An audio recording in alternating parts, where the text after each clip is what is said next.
Need for Speed Unbound Shadow drops a week early, but should we care about it? CD Projekt is determined to make more transmedia projects after the success of Edgerunners, and Monster Hunter Rise is coming to current gen and Game Pass in 2023.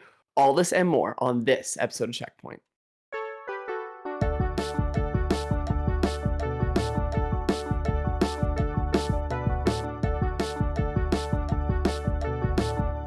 And welcome back, everybody, to Checkpoint, brought to you. I didn't even say it. I didn't say, and we are live. What am I doing? Run it the fuck back, Vincent. Just start over. Well, might as well just not even restart. no, not like restart. Just start over the fucking intro. Ready? And we are live. Welcome back, everybody, to Checkpoint, brought to you by Strictly Casual, your number one show rounding up all the hottest gaming news stories of the week and discussing all the relevant topics you need to know about. I'm one of your hosts, Vincent DeSantis, joined today by the real New Yorkian, James Walmer. James, how you doing? Doing great. Good. Feels good to be back in the actual setup and not being on a MacBook. My man's got for once his camera going, his mic going. Mm-hmm. We got audio filters going. It's a whole thing. We got a whole thing going here. You look great. Little voice meter action. Thank you. Appreciate it. Of course. I hit 170 today. 170. 170 What do you mean? pounds. Oh, beefing. Mm-hmm. Dude, heck yeah. Love to hear it. Yeah. Feels good. All muscle, dude. All freaking just it's jacked. My man's muscle, jacked. Yeah. Audio listeners, thank you so much for listening. You can find us on YouTube at youtube.com/strictlycasual. Please hit us with a rating on audio platforms and subscribe. It helps us out a lot. We got a lot of other stuff going on the channel this weekend.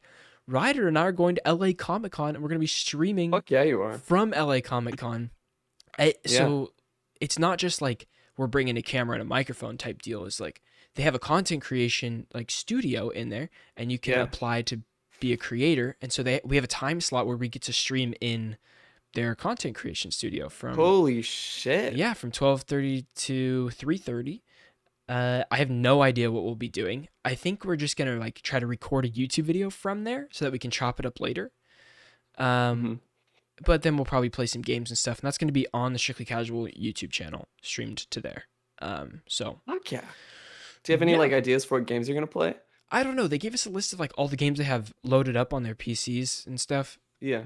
It's like the basics. It's Warzone, Apex, Valorant. It's all that kind of stuff. But sure. And I believe we only have one setup, so it will be like if we do play a game, it'll be like, okay, Ryder's playing this game. Okay, I'm playing this game, like back and forth type thing. Because I don't know if there's much. But it'll be cool. I'm excited. There's a couple people that are going that are pretty big creators that I'm excited to meet. So yeah, I don't know. It could be cool. Yeah. Love it. Sounds great. Jealous. That's it. That's all the extra stuff we got going on the channel. You can stay tuned because we got Freeze Frame this week as well. That dropped, and Freeze Frame next week, and Checkpoint next week. So we'll love to hear it. Love to see it. James, bring us into the first story here. Yeah, let's do it. CD Projekt is planning more transmedia projects following the success of Cyberpunk Edgerunners. This comes from VideoGamesChronicle.com.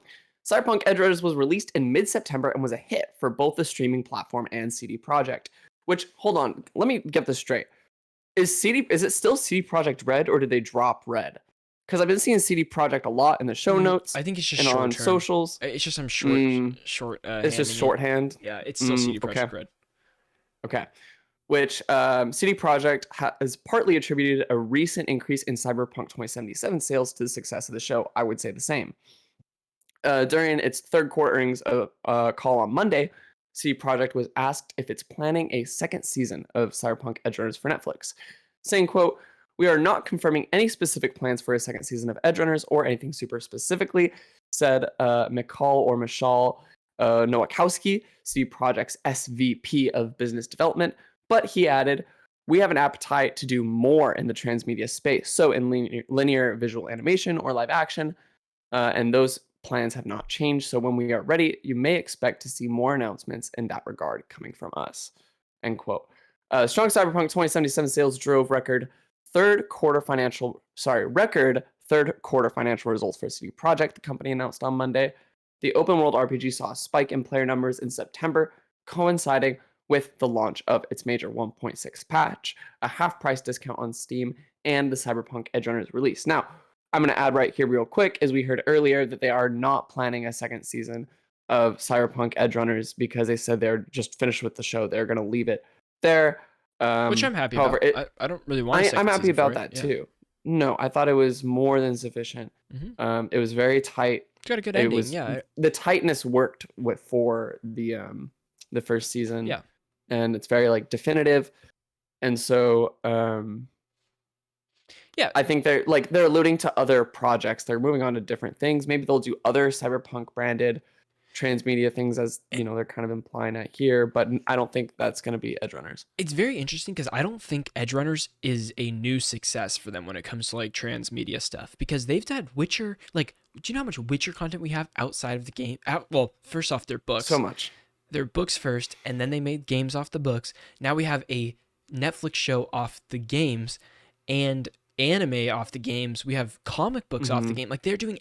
The Witcher has every single media you can possibly imagine. There's something for it.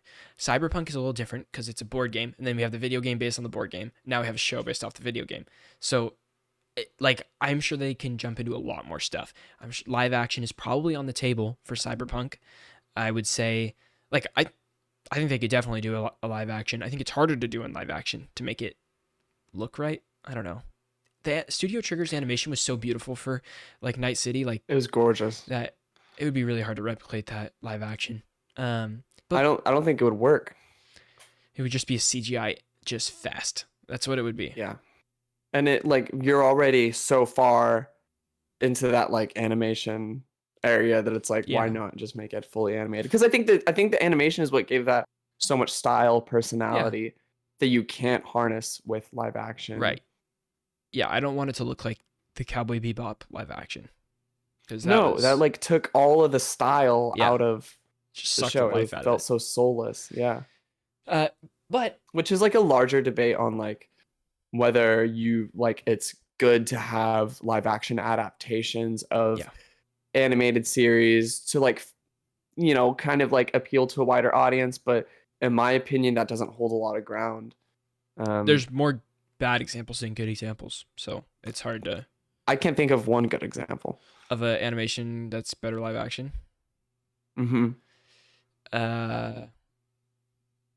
I'd have to think about it. That's a good. If anybody has a thought about that or like an example, drop that below. I don't know. I can't think of one off the top of my I'll head. put on the gloves for that one. Yeah. All right. Cool. I like it. Yeah. Anything else on this? I got nothing else on this. I just loved Edgerunners, and if they have more ideas with, So good. I mean, bring it to more studios too. Studio Trigger was great. I mean, maybe there's other studios that have a good idea about a show they want to do or something they want to produce for it. That's great. Maybe have a couple authors that are, have some good story ideas. Let's, get them in there. Why not? Why not? Yeah. I'll read about Chooms all day. Kidding me? I love it. Okay, this clip, James, we got to make it tight and good. Because Thinking like a tight 6 minutes. I'm thinking. Listen, I don't know how many thoughts I have on this. That's great because I need you to kind of carry this. I got it. No worries, because we got some thoughts here, and then I got a question to pose to you that'll fill out maybe an extra minute at the end. Okay. Perfect. Perfect. Because this game has dropped early, the people that have actually played it are low, and the people that are looking for it are extremely high. I'm talking videos with like, it's great. It's gonna be great. I have high hopes for this clip. Yeah. Do I need to focus more? There you go. Yeah. You look good. It's perfect. Okay. All right, ladies and gentlemen, here we go. Okay. And Need for Speed Unbound has dropped, James. This is a couple days before the release of the full game. We have the Palace Edition, and there's lots of thoughts all over the internet. People are streaming it, playing it, posting about it, and it's crazy to see. So let's get into it. This article comes from Pure Xbox. So with the first batch of players now going hands-on, some initial impressions are beginning to crop up online. The early reception seems pretty positive so far. Of course, these comments are coming from just a few short hours with Unbound, but we're still pretty encouraged by what we're reading here. James, what is this first Reddit post? What do we got? This is from r/Need for Speed from a user by the name of Youngstown Mafia. Says this game is absolutely amazing. 9 out of 10. This subreddit was wrong. Driving feels great. Great sense of speed. Car customization is awesome. Story dialogue is much better than it should be. Player customization is awesome. Very unique looks. Car list could use more 80s and 90s JDM, but overall 8.5 out of 10 car list. DLC can easily fix this. The city feels like a classic Midnight Club mix with the best of Burnout. Police feels threatening. They can actually talk with unique dialogue. And the soundtrack is absolute banger. 10 out of 10. The cartoons, animations, and smoke effects make this feel like a high budget anime, something that I thought would be bad. Bravo, devs. This might be one of the best Need for Speeds of all time. This is a Midnight Club sequel. Everybody wanted Need for Speed Underground 2. James, there's some big things that this person is saying right here. Some huge This is like, things. this is huge. Okay. It almost makes me more skeptical. Okay, Midnight Club. One of my favorite racing games. If you look on my PlayStation... Sure, Midnight Club LA. Yeah. On my PlayStation trophies or whatever. Midnight Club's some of the first trophies that I've ever popped. Ever. Created a PSN because you had to play Midnight Club. Incredible game. I'm a huge Need for Speed fan. Need for Speed Underground 2 is like... Well, everybody wanted to mix Need for Speed Underground 2. Okay. Need for Speed Underground as a whole. Just great, incredible games too. And we've strayed so far from that with Need for Speed games. We have strayed so far from like what we've gotten. We got Heat 2 years ago, or last year, which not bad. Really, like, not great. It looked gorgeous. It just, there was nothing special. They had no like... It felt kind of sauce. soulless. Did you play it? Yeah. Yeah, I played a little bit of it. I played Yeah. probably like 15, 20 minutes. It is kind of soulless. You're kind of right. It feels empty. Yeah, like when you're in an actual race, I'm having a good time. But between there, you lose me so quick. Like there's no, the open world is not fun. There's nothing there. There's nothing there. It's dead. But various people has been likening Unbound to the classic Need for Speed Underground 2, which is music to our ears. This comes from Aura, which I sent you this tweet. I sent our news. We have Sent the group chat. Yeah, we sent it to the group chat. You know, we got it. And this tweet got me so freaking excited. She says, EA just stealth released Need for Speed Unbound today, and I have no idea why they didn't put all their marketing money into this. I'm so goddamn excited to say that Need for Speed is effing back. It's so good. Goddamn. And they just, they posted a video of just ripping through the city streets with, you know, it's just a cool video. This is a cool video. They didn't really show much gameplay before the actual trailer, I guess. In the trailer, I was like skeptical about what we could actually be getting with this game. But the gameplay that I've seen over the last couple days is so cool. It has me very excited. I just don't know. I gotta wait for more thoughts to be coincided together. It definitely has more style than a lot of previous Way Need for more Speed style. games. Yeah. And you know I'm a sucker for style. It looks like it has a voice instead of just a copy pasta. You know? And that's pretty big. But James, I got a question to pose to you before we end this clip off. What is in a perfect Need for Speed game for you? A Need for Speed game comes out and it's calling your name. What does it have to have in it? It's got to have two things. One, it's got to have great car customization with a lot of like 80s, 90s JDM customization parts, because that's like the peak of car culture for me. In the Reddit guy's post, he said that it could use more of that, and so I was like, I don't know, that feels like a pretty big hit for a game like this in which that car culture is so prominent. The other thing is a dynamic open world, a place where you feel like you are driving around constantly, like looking, discovering for like things to do, like jumps. Like this is what make every Forza Horizon game so good. It's a great, gorgeous open world with lots of space and lots of things to go and seek out. You see, like there's always some sort of like what's the word? Like something to some do. sort of UI thing that points you in a new direction of like, oh, there's a jump over here. Yeah. There's a speed trap over here. Something to do. So when you're driving around, you're actively engaged the entire time. It's not the GTA where you're just following the street for like 2 hours. Then you start saying, I'm going to start following the traffic laws just for fun, because there's no other objectives to do while driving around. Yeah.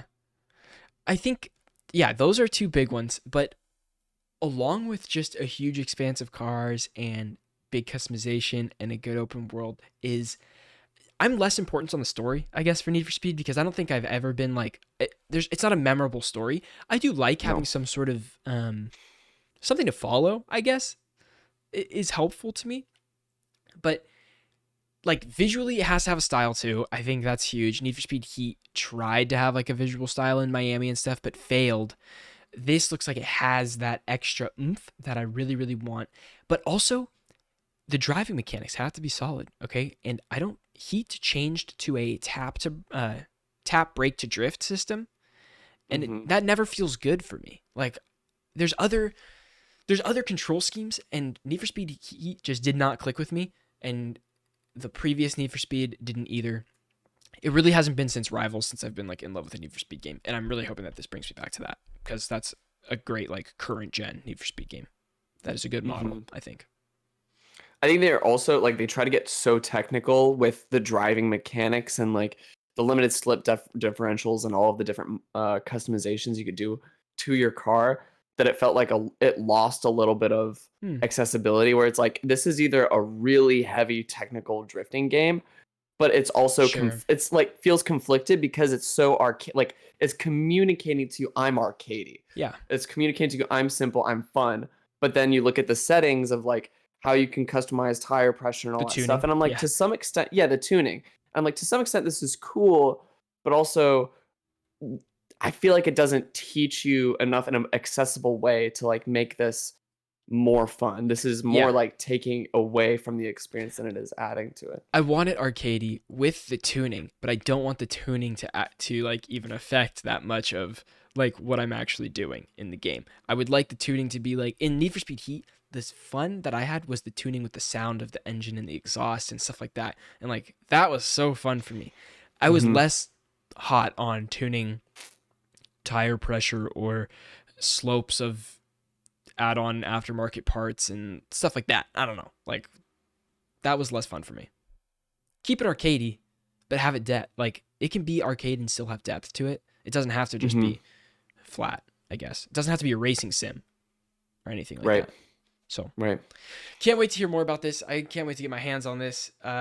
It's on Xbox Game Pass right now with a free trial. So if you want to jump on there on PC Game Pass only, I don't know if it's on Xbox console Game Pass. But the entire thing releases on December 2nd, which is in 3 days, right? No, Ooh, two. It's December. tomorrow. Is It's it? tomorrow. Is it December right now? It's December 1st right now. Wow. Wow. Welcome to December. Oh my God. That's crazy. Guys, thank you so much for watching. If you want to watch the entire podcast, you can go to youtube.com/strictlycasual, become a member right there and watch it. Or you can go on audio platforms and type in Strictly Casual Checkpoint. It's a little blue box that says Checkpoint in yellow. And subscribe over there on audio platforms, whether it be Apple Podcasts, Spotify, Google Podcasts, wherever you listen. Thank you guys so much, and we'll see you on the next one. Peace out. Great clip. Perfect. James, bring me into probably my most excited news story of the week. I think this is a rumor. I don't No, know if dude. this is not like confirmed. No, it's not confirmed. This is absolutely a rumor. This is rumor watch, baby. Pew, pew, pew, pew, All pew. right, fine. We're in rumor watch. Here we Full go. swing and a rumor watch. Monster Hunter Rise is supposed to come to current gen consoles and Game Pass in 2023, and we're talking early 2023, fresh out the gate in January. It's said to hit Xbox Series X and S, PlayStation 5, PC, and PC on Game Pass as early as January 20th, Mm-hmm. as well as the expansion launching in the spring. So even though the expansion is out on Steam and on Nintendo Switch, it looks like they would wait and release that in the spring, probably to give it the same treatment that they would to the base game that they've been working on right now, space it out a little bit. Okay. Um, That's it's not said bad. that Monster Hunter Rise will be a full 4K 60 port with 3D audio on the consoles. The game, developed and published by Capcom, was first released on Nintendo Switch in March 2021 and would later release on PC in January 2022. The rest is just background on Monster Hunter Rise, what it is. It's the sixth main installment after Monster Hunter World. Um, possibly getting an announcement for this at the Game Awards on December 8th. We're in the peak of Game Awards predictions season. Yeah. You can vote for your Game Awards picks right now. I think, unless they've closed Yeah, that. you can still vote. Um, Make sure you okay, vote. you can still vote. I still need to vote. Yeah, might as well. So I've been playing a lot of Monster Hunter Rise Good. I'm glad. On your PC? on my PC How's with it my running? boys. It runs great. Awesome. 60 frames. Good. Solid. Cool. Love Looks that. pretty good. Mm-hmm. But yeah. We'll talk more about that in a minute. There are also other rumors around the Game Awards. One person said Sekiro 2 will be announced. There's no source for that. But he's like, take it with a grain of salt. Sure. But Sekiro 2 at the Game Awards 2022. We'll see. I don't know. I think it's more likely we get Elden Ring DLC. I think they're done with Elden Ring. Really? You think there's going to be no DLC with Elden Ring? Yeah. What would the DLC even be? You kind of, they figured stuff out. Kind of burn the world. No. Well, it depends on the ending. Sure, it depends on the ending. Yeah. That's the burn in the world ending. Well, yeah. That's the worst one. It is the evil ending. Yeah. But the moon ending, the Renala ending was the best. Yeah, I think so too. Yeah. There's also rumors of Tekken 8 to be shown at the Game Awards. There's also a what? Tekken 8 to be shown at the Game Tekken Awards. 8. I thought you said tech, like something about tech. I was like, what tech are we talking about, baby? Tekken 8. Oh, that's what I was gonna say. Sorry, I lost my train of thought. What would Elden Ring DLC even be? Yeah. Elden Ring DLC would probably take you to a new location and have new characters and a little like side story.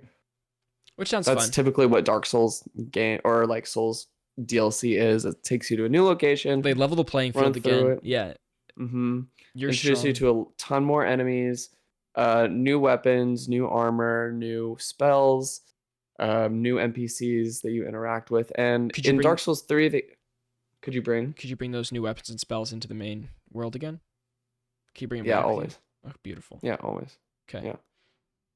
Can you imagine? And then like a lot of times they would do so in Dark Souls 3. There's 3 DLCs or 2. There's either 2 or 3, and it was like progressive. So they would have one, not like progressive, but like it was a progression of like a side story of. Yeah. They would introduce you to these characters in the first DLC. And you'd have like boss fights around them to like build their lore, and then the next one it would like this character would come back full circle, and there's a particular character in the first DLC that you meet and you like form this relationship with, and they like help you out, and then they're actually like the final boss in the second DLC, and he's like an insane boss. Yeah, I like that. So you're not just jumping into the third DLC. You got to play them all. You got to play. If you're gonna play DLC, you got to start for the first one, jump to the second. You do. That's good. I'm excited for Game Awards, dude. That's next Thursday. I will be there for that too. I can't freaking wait. It's a busy week. In person. Going to the Game Awards, baby. Great. Yeah, I think we got like pretty boony seats. It's gonna be awesome. Like just way in the back, but it's gonna be fun. Awesome. I can't wait to hear the orchestra. You're gonna meet a lot of cool people. Yeah, the orchestra playing the God of War, Ragnarok, and dude, I get to hear the Elden Ring theme from an orchestra next Thursday. That's really fucking cool. I can't wait for that. Holy cow! Are you gonna see Greg? I don't know if he's going. Maybe. I'm sure if he's going, yeah.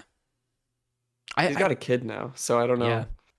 It's tough. I saw on Twitter a lot of people not going this year. A lot of people that went the previous years. So we'll have to see. I don't know. I don't know. It'll be exciting for sure.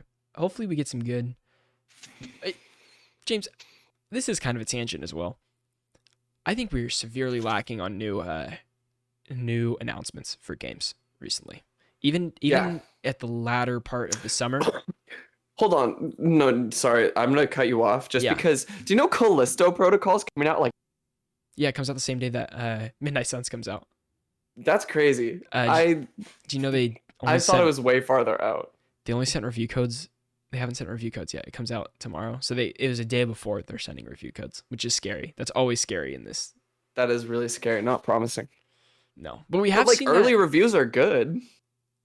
I've heard good things about it. Are there reviews? There was impressions. I swear to God, I saw impressions. They invited some studios and stuff to a warehouse in Seattle or something like this to go play it. I don't know where. And it looked really awesome. They made it very, you walk in, it's dark, it's foggy, there's red lights, and there's a gaming station for you to play some, just write a report. I'm excited for the review of that. Mm-hmm. Midnight Suns also, which we're about to get into, reviewing way better than I thought it was going to review. Based on... Get the fuck out of here. Dude, I think... You're listening to the people who this game is not for. No, I'm listening to... I'm listening to people who like the tactic stuff and don't like the dating sim that is going on in the background What of the fuck? like between every battle you go back to this house, like a estate, Yeah. and you just talk to the characters like a JRPG fashion of like you talk with them and then you learn a new move, and you talk with someone else, you learn a new move. And people said that was boring to them in the early like impressions. Mm, But the reviews seem to turn that around and say that, that's actually a positive part of the game, which is crazy. I yeah, wasn't sounds expecting cool that. as shit. I wasn't expecting that. Let's get into it. Go for it. You start. Oh, okay. I did the last one too. I'm just getting stacked. Yeah. Okay. First review from GameSpot. They gave it an 8 out of 10. This is from Jordan Ramey. There's a lot to love about Marvel's Midnight Suns. The combat offers a rewardingly tactical experience with a deck building card system ensuring that randomness challenges the player, not frustrates them. Very important. Plus, the mission variety and cast of diverse playable characters keep combat fresh across dozens of hours. But I most enjoyed the role-playing elements and giving the hunter a chance to connect with the members of the Midnight Suns and Avengers, forging relationships that resulted in powerful abilities I could take back to the combat side of the game. Video Games Chronicle, go ahead. Video Games Chronicle. Oh, I was just gonna read the Okay. next one. Oh, Video Games Chronicle gave it a 5 out of 5 and said, Marvel's Midnight Suns combines addictive, deep strategy gameplay with a cast of characters that make the moments outside of the action just as rich and enjoyable as those in it. A lengthy campaign packed with missions to go on and relationships to form with Earth's mightiest heroes makes Marvel's Midnight Suns a modern strategy classic and one of 2022's biggest surprises. And that's from a Jordan. classic. It's It's a instant classic. Uh-huh. Yeah, we just PC Gamer gave it an 88 out of 100. Games Radar 4 out of 5. RPG Site 8 out of 10. And IGN 8 out of 10. Yeah, and there's a lot. I would say it's a lot of 8s out of 10s, and then you have a couple that just really connected with it, and boom, it's like perfect. It's like perfect. Yeah. I'm curious to see. I'm very excited to hear like the consensus like a couple weeks down. Like I want to hear people that have played a lot more of it from both sides, from the sides of like, okay, really big tactic fans and then really big like Marvel fans that don't like tactic games. I want to hear how the experience is for both of them. So you want to hear how Ryder will like it, and you want to hear how I will like it.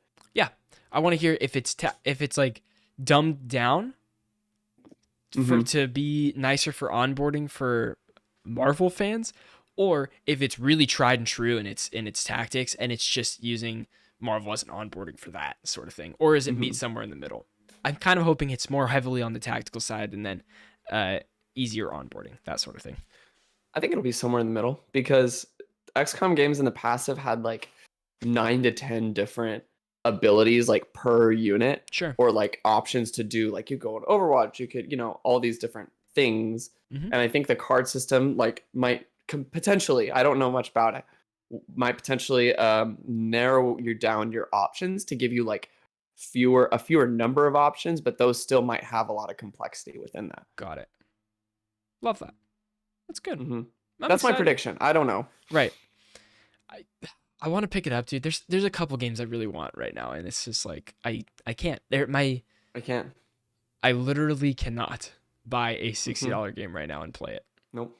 To completion. Nope. But we'll get into that when we start talking about what we're playing. But let's go into random fun stuff. We have December's PlayStation Plus lineup confirmed, and it's a banger month. We have Mass Effect Legendary Edition, Biomutant, and Divine Knockout. Mass Effect is only the PS4 version. Biomutant and Divine Knockout are PS5 really? and PS4. Mass Effect Legendary Edition does not have a PS5 version of the game. Oh, that's an important thing. Sorry. Yeah. But it runs it, but it's boosted. It is boosted. It's a 4K 60. Is it? I don't know. I'm gonna look. I'm gonna check this right now. Pretty damn good lineup. Biomutant just had a huge like game-changing update 3 or 4 months ago. They called it like Biomutant 2.0 or whatever the crap. Because of course, every game that launches a little bit rocky, then a couple years later, 2.0. But give it a 2.0. Yep. I guess they fixed a lot of things that people were having problems with like the progression and some combat stuff, I guess. But fuck yeah, because I liked seeing Biomutant. Remember back in the day when we were back in the apartment, I was sucking off Biomutant. It looks really cool. This game still. so bad. Now that it's free, it's the perfect time to jump in. So that's awesome. Can't wait. I have confirmation on Mass Effect. It's in quality mode, it's up to 60 frames per second and 4K, and Hmm. performance mode is up to 60 frames per second, 1440p. Great. Beautiful. That's Yeah. not bad at all. Mm-mm. I've never played any of the I'm Mass really Effect happy with games. that. So Dude, I hope that's one of those games that like is ruminating in the back of your mind, it and one is. day you just get the hunger that you're like, you know what, like I'm gonna jump into this, and Yeah. it just fucking takes you. I can't wait. It just fucking takes you. You have to be taken by Mass Effect. You can't take Mass You have to Effect. allow yourself to be taken by Mass Effect. Mm-hmm. I love it. It's good. We Yeah. got Sable arrives on PS5. This was yesterday. I am so happy, James. You already played it. No, I haven't. Oh shit. You were This game, waiting. I was excited for so long for this game, and then they're like, Gabe played this. "Really? Did he like Yeah. it?" He did. It comes out only on freaking Steam and Xbox, right? And then it comes to Game Pass, and I Mhm. played the demo on Game Pass, and I liked it. It was cool. And I've been following this game for so freaking long. The developer on Twitter, I've been watching his updates for years on this game because it's a solo developer. Like one person made this, and then like it's crazy. They got Japanese Breakfast to do the soundtrack for Oh this. shit. Like, I didn't know they did that. yeah, crazy, all this stuff. I love Japanese breakfast. And like a couple weeks ago, the the developer tweeted like, "Oh yeah, we're coming to PlayStation in 2 weeks" or something like that. Like this is what I've been working on, and it dropped, and I immediately bought it. It was 35% off for PlayStation Plus members, so I got it for $12, and perfect. I just immediately bought it, downloaded it. I'm like, I don't even have to think about it. I'm gonna play it eventually. It's there. Yeah. Can't wait. You did that this morning. Yesterday morning. Yeah. Okay. Mm-hmm. Next up, Pokemon Scarlet and Violet gets a new performance mode update. We don't have any word on how that is, but it got it. Yeah. I hope it's massive. I don't know. You know, well, I heard some people didn't experience technical issues. I know. Some people are saying this is the best mainline Pokemon game in a decade. That's what Gabe says. Gabe fucking loves this game. I want it bad. Yeah. The bad press is really, it's interesting. That's like all consuming for me for this game. I haven't heard much good stuff, but every once in a while, like an amazing thing pops through because that's like the social media, like dog pile mentality of like one thing's bad, you know, and everybody's like jumping on that as like, yeah, that sucks. dude, that's terrible. And maybe I'll buy it, but so many games I want to buy. I don't know. I can't. There's too many. Too many. Okay, we have the first wave of titles heading to Xbox Game Pass for console, PC, and Xbox Cloud Gaming in December include Lego Star Wars The Skywalker Saga, which is in my top 3 games of this year, Eastward, High on Life, and Hello Neighbor 2. Game Pass always puts out those like Hello Neighbor ass games on Game Pass. Yeah. I don't know what to like describe. Like there's a weird subcategory going on there where it's like indie game, but it's like very big and has like a weird like niche like Twitch following or Let's Play following where people love to watch him. Yeah, that's Hello Neighbor. Yeah. I didn't know Hello I Neighbor don't know 2 what it was is. out. Maybe it's dropping with Game Pass, which is probably smart for the game. Actually, no. For this game, I don't think this would be because for an indie game like this, I don't know. I just don't understand the Game Pass, like how their economics work, how companies get paid. This was in the news somewhat recently about this was 2 weeks ago when I was on last. They were talking about how they've like lost a lot of subscribers or sales. They lost like $1.5 million or something like that. They I'll have lost. to check the show notes. Oh, But they like lost a lot of money yeah, they did. They did because they're subscribed. It was both Game Pass and PlayStation. Yeah, they both lost major subscribers. Yeah. But even though it said like, I don't know, it was like close to 1 million subscribers on both platforms, they both have like 20 something million other subscribers. So it's like, it's big when you just talk about it like that, but then when you look at it, that's like a 20th, less than a 20th of their player base. I don't know. Yeah. Weird to think about. James, what have you been playing this week? Did you freaking get God of War Ragnarok, and are you playing it? I did get God of War Ragnarok. Shout out to Braxton, who was generous enough to buy it for me. God bless him. Because you know how it is Sure. out here in these streets. Yep. At this season Yep. of life. In New of York. the gaming year in New York. It's cold and it's rigid, and my wallet is Also cold and rigid. absolutely broken. Yeah. Also cold and rigid. So that being said, I have God of War Ragnarok. It's sitting in my PlayStation 5 Yeah. library because I was talking to you and I was like, yo, should I kind of like pick away at this or should I just kind of binge it? Yeah. And you binged it and you're happy with your experience of binging it. But I binged it over the course of 2 weeks, so it wasn't really like a binge. Maybe not 2 weeks. Could you give like an average of like how many hours you played per night? Actually, it was 3 weeks because it came out November 9th, and I finished it the day before I left to go home for Thanksgiving, which was on the 24th or something. Yeah, Mm-hmm. 24th. So yeah, it was 3 weeks, a little under. I had extremely long sessions and short sessions where I was totally satisfied doing a side mission. Like Okay. one side mission, I was super satisfied with that because they're not only delivering like an incredible story, like just the side missions itself are very satisfactory. They're very, very good and they're not as long. And they're woven in the storyline so perfectly. So it's like, oh, this is a great opportunity to do this side mission, but you could also come back later if you really want to just mainline it. But dude, if you play it where it's not even like they suggest it, it's just there. Mm-hmm. If you just do it when they pop up, it's perfect for you. If you're having a longer session, you could do the side mission and some story. But if not, you could just do a side mission or just do like one story beat, Yeah. and you're gonna be okay. It's not it is not going to hurt you by picking it up more times at all. Okay. In my opinion, Okay.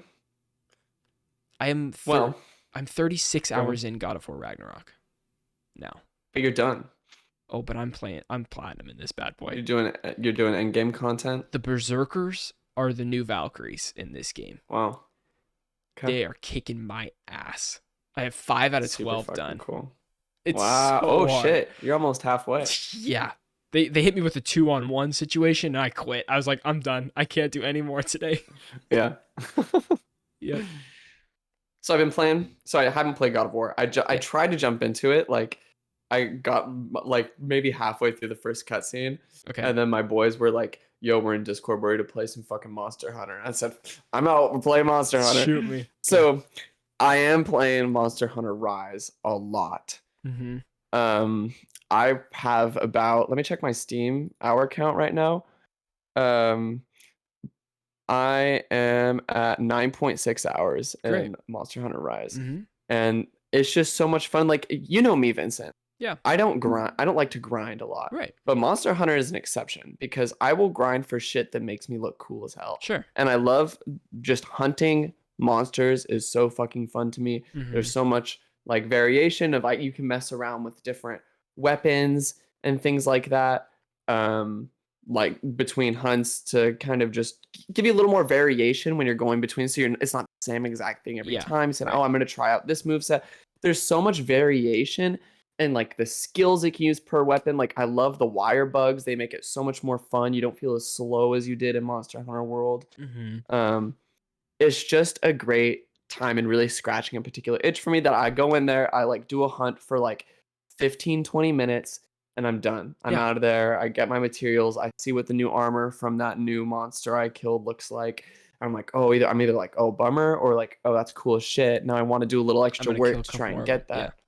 Kill a couple more of them. You start to learn those attack patterns to start really like mastering killing particular monsters. So I've just been having a ton of fun with that. And I jumped into Left 4 Dead 2 a little bit the other night with my boys because it was on sale for like $2. Gabe got a Steam Deck. God bless him. James. He got a Steam Deck. Before I forget, you can win a Steam Deck, okay? And your odds are high. Valve is giving away a Steam Deck a minute during the Game Awards, and that's a 3-hour show. So they're giving away a lot of them. You just have to register on Steam, and you're good to go. You should do that. Can I do that right now? Yeah, do it right after the pod. It's one click. Yeah, I'll do that. One-click button. Yeah. Okay. Sure. Everybody sign up for that.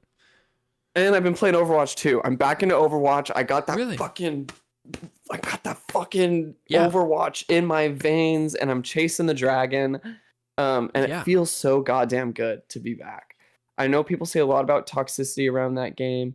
I didn't jump into competitive at all. I'm still in unranked, but like, put that shit in my veins, dude. I miss competitive games so much. Which is crazy. I think you miss Yeah, competitive Overwatch. I don't think you miss competitive games. Or do you miss I miss competitive games? competitive. I think so. I realized this with Marvel Snap, and I'm just a competitive person when it Yeah. comes to shit that I think I'm good at. If I don't think I'm good at it, I'm backing the fuck out. Um, Okay. Yeah. but I know I'm good at Overwatch, and I was really fucking cracking heads in Marvel Snap, and Sure. that high of I'm the shit, I'm Feels gonna good. crush everybody. I just ride that Mm-hmm. till I inevitably lose Right. horribly. Yeah.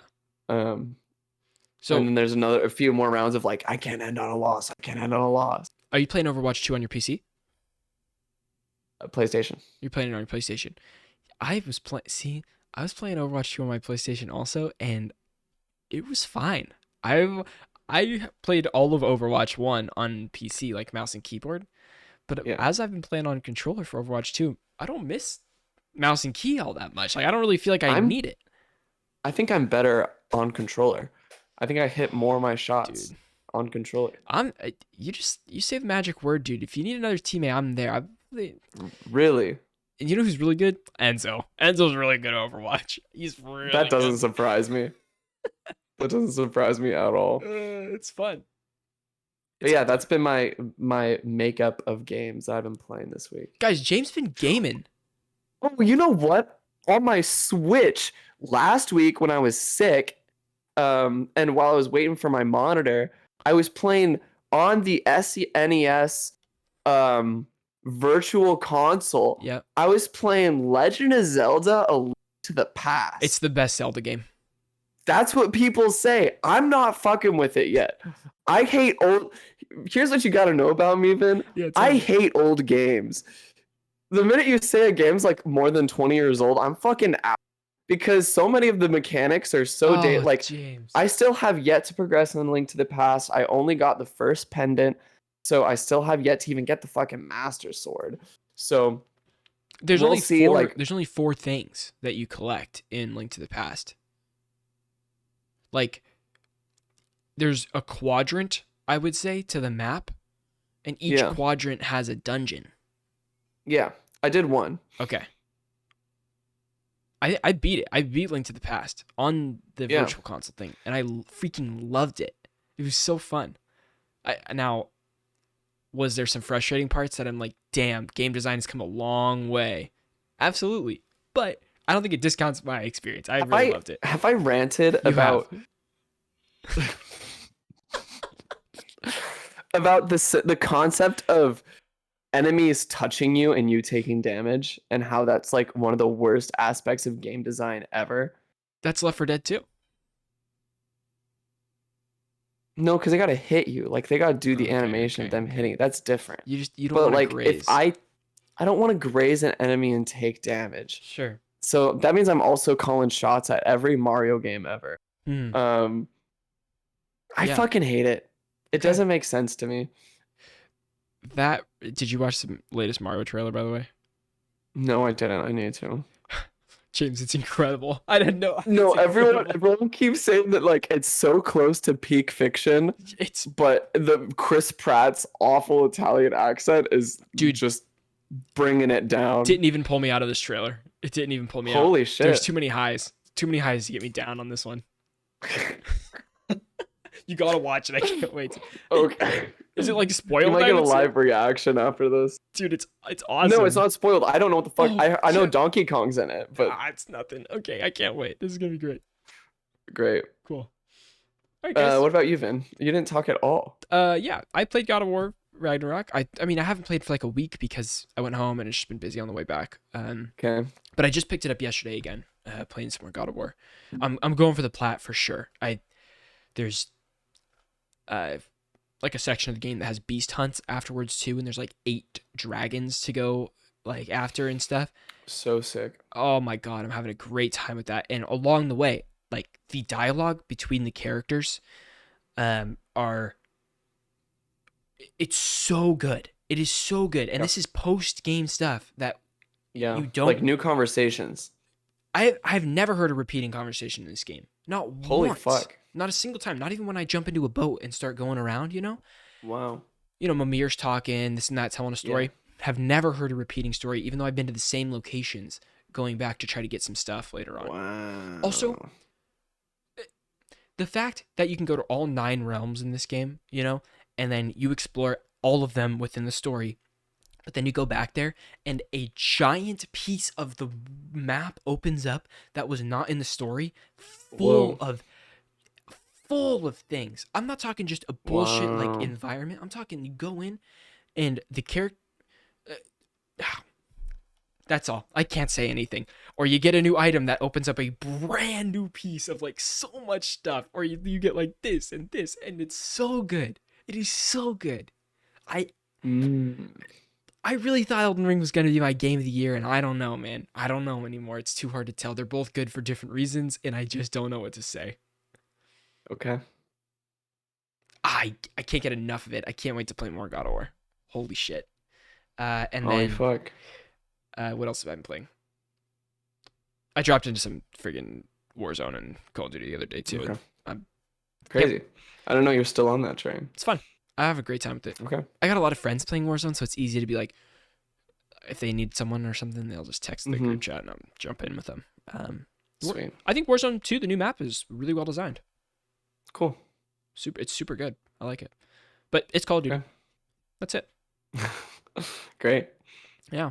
That's all. I'm trying to think if there's anything else. But no. That's it. Yep. I played a game for work I'll tell you about afterwards. But all right, y'all. Okay. Thank you guys so much for watching. And we'll see you on the next one. Wait, before the next one though, we have a Comic-Con stream. Comic-Con stream this weekend and Game Awards next week. We're not streaming it unless James, you want to stream it. You're welcome to if you want. I don't know I need to know the times. It starts at 4 p.m. Pacific. On what day? Maybe it's 5 p.m. Pacific on Thursday. Could be fun. If it starts at 5 p.m., that means it starts at 3. Wait. No, it starts at 8. It would start at 8 for I you. have class at 8 p.m. Yep. F. Okay, well, we'll figure it out. Well, it gets out at like 8:30, but it takes me like 45 minutes to get home. Yeah. So it sucks, dude. Yeah. Game Awards showtime. Yeah, it's 7:30 Eastern time. So. Pain. Yep. My class starts at 6:45 and it goes till 8:25. Okay. Well, F. That's okay. What a bummer. That'd be fun. That'd be good. Hey, voice I'll meter. probably be following it in class. Voice meters. All right, guys. Thank you so much for watching. Appreciate you guys. Thanks for watching episode 140. We will see you on the next one. On the next one.